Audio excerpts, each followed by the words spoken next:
La vigile matinale provient de l'œuvre de Monica Diaz, méditation quotidienne au féminin.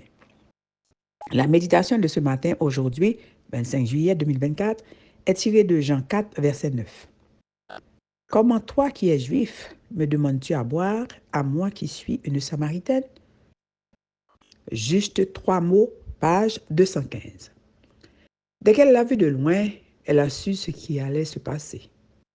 Le rabbin juif inconnu s'écarterait de son chemin, détournerait le regard et éviterait la conversation. Il étancherait sa soif et partirait. Rapide, prévisible, telle était la culture rudimentaire du rejet qui marquait les relations entre Juifs et Samaritains. Toujours, sans exception, jusqu'à ce que l'inattendu se produise. Elle s'est approchée du puits, mais le rabbin juif n'a pas bronché. Il n'a pas détourné le regard ni évité la conversation. « Donne-moi à boire », a-t-il dit. Juste 3 mots.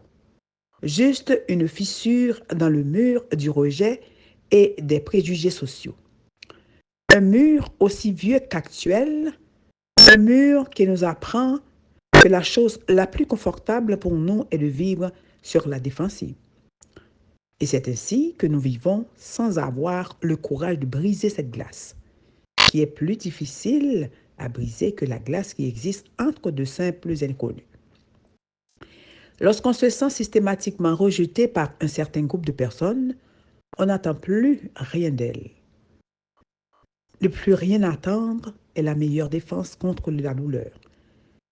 Parce que le rejet fait mal, mais l'acceptation guérit. Ainsi, se sentant guérie, la Samaritaine savait qu'elle avait un témoignage à rendre. Que dites-vous aux autres sur les combats que vous menez contre vous-même et sur la puissance de Dieu qui vous aide à avoir la victoire? Il y a un témoignage efficace dans une blessure guérie, dans une erreur pardonnée, dans une chute réparée, dans un échec qui rend inutile la base d'autosuffisance avec laquelle nous nous maquillons chaque matin. Vos cicatrices racontent une histoire. Le sermon prêché par cette femme, fruit de sa rencontre avec Jésus, a été bref. Venez et voyez. Encore une fois, seulement 3 mots. Mais quels mots?